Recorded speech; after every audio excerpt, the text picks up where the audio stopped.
Congratulations sa mga karpentero na na-hire sa Greenland at sa isang shipyard company. Congratulations mga idol. At ang mga na-hire sa Greenland ay sina.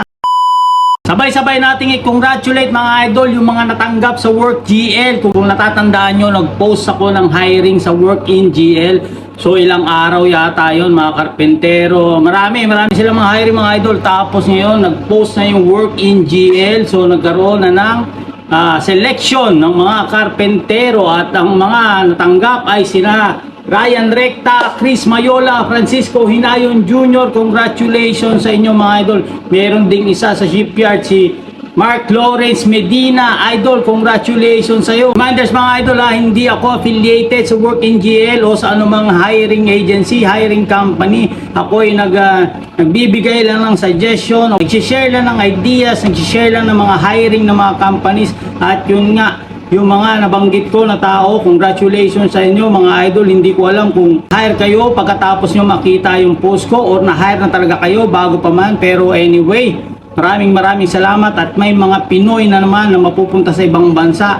May pagkakataon na mabago ang kanilang mga buhay mga idol.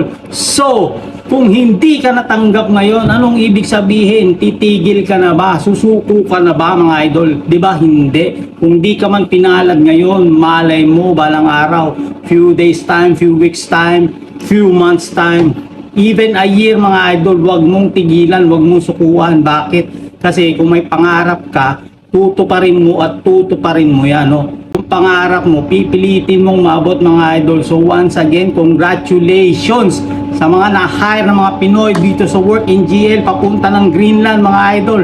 Tandaan, palagi lang kayo mag-follow sa mga pages na mga binibigay ko sa mga hiring agencies na mga pinost ko. At malay nyo, abang-abang kayo, may posting baka susunod para sa inyo ng hiring na yon mga idol. So wag mawawala ng pag-asa mga idol, laban lang, apply lang, wag mong susukuan yan kasi pag sinukuan mo yan, ikaw ang talo dyan. Ako nag-alarm na yung nung oven ko. So itong idol nyo sa Norway, follow mo, bye bye. Congrats.